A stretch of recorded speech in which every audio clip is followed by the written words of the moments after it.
April 5ஆம் தேதி அமெரிக்காவோட பிரசிடென்டான டொனால்ட் ட்ரம்ப்பை ஒருத்தர் சுடுறதுக்காக ரொம்ப நாளாக வெயிட் பண்ணிட்டு இருந்தாரு. ஒயிட் ஹவுஸில் இருக்கிற எல்லா ஹையர் அஃபிஷியல்ஸ், டொனால்ட் ட்ரம்ப் இவங்க எல்லாருமே பார்த்தீங்கன்னா ஏதாச்சும் ஒரு முக்கியமான மீட்டிங்காக இருந்தால் இந்த ஹோட்டலில் தான் வந்துட்டு கெட் டுகெதர் டின்னர் ஃபங்க்ஷன் நடத்துவாங்க. நல்லபடியாக தான் போயிட்டு இருக்கு அப்படின்னு நினைக்கிறதுக்குள்ள பால்ரூம் பக்கத்தில் ஒருத்தர் கன்னை வச்சுக்கின்னு கிட்டத்தட்ட 6லேருந்து 8 தடவை சுட்டிருக்காரு அப்படின்னு சொல்லிட்டு ரிப்போர்ட்டர்ஸ் சொல்கிறாங்க. அந்த சத்தத்தை கேட்ட உடனே அந்த ஒரு ஃபங்க்ஷனுக்கு வந்த எல்லாருமே டைனிங் டேபிளுக்கு அடியில் போயிட்டு ஒளிஞ்சிக்கிட்டாங்க. சீக்ரெட் சர்வீஸ் ஆஃபீஸர்ஸ் உடனே அந்த சத்தத்தை கேட்டு டொனால்ட் ட்ரம்ப்பை அந்த ஹையர் அஃபிஷியல்ஸ் எல்லாருமே ஒரு சேஃபான இடத்துக்கு கூட்டின்னு போயிட்டாங்க. யார் அவரு டொனால்ட் ட்ரம்ப்பை சுட பார்த்துருக்காரு?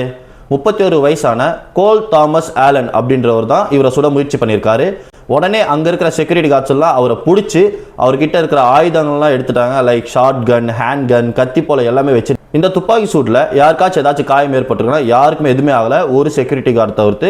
அந்த செக்யூரிட்டி கார்டு மட்டும் புல்லட் பட்டிருக்கு. பட் புல்லட் ப்ரூஃப் வெஸ்ட் இருந்ததுனால அவருக்கு எந்த விதமான காயம் எதுவுமே ஏற்படல. எல்லாருமே சேஃபாக தான் இருக்காங்க. இந்த மாதிரி டெய்லி அப்டேட்டட் நியூஸ்க்காக மறக்காமல் நம்ம பேஜை ஃபாலோ பண்ணிக்கோங்க. அடுத்த வீடியோவில் பார்க்கலாம். பாய் பாய்.